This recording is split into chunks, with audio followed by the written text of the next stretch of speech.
Good morning. Good morning. I'm here walking as instructed by my doctor. Ay, nag-doctor appointment kasi 'di ba? Dito sa Amerika once a year. Tapos before we flew to Philippines, I was overall check up kami. Marami kasi ang hindi natapos na ginawa. So, sabi ng doktor, when you come back, call me and we will do some yung unfinished. So, pagdating dito after 1 week, tumawag si daddy. Doktor, may appointment, blood test again. Kasi previously mataas cholesterol. So, maganda yung cholesterol ko na daw. Sabi nila, they called me through phone. Pero, ang complaint ko, yung lagi akong constipated. Mahirapan magdumi. Then, hirap ako matulog kahit 2 o'clock. Gising pa. Kaya, nagbigay ng mga medisina for that. Pero I still need to continue daw yung cholesterol ko and then observe again after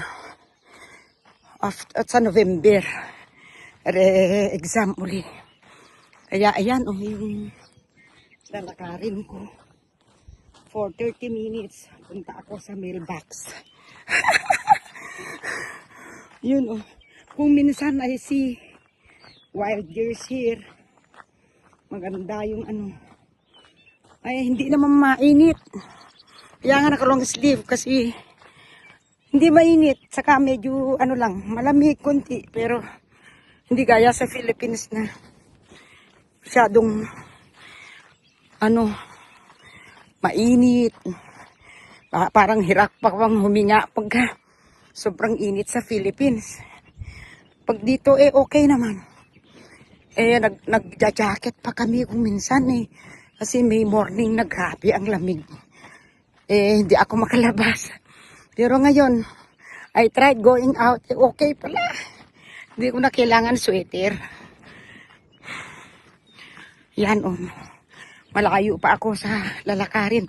Sabi ko kasi busy si daddy. May nilalagay sa labas na yung light sa labas. Umaakyat siya dun sa nag-alala ako. Do you need my help? Sabi ko, you go walk, sabi niya. So, andito ako.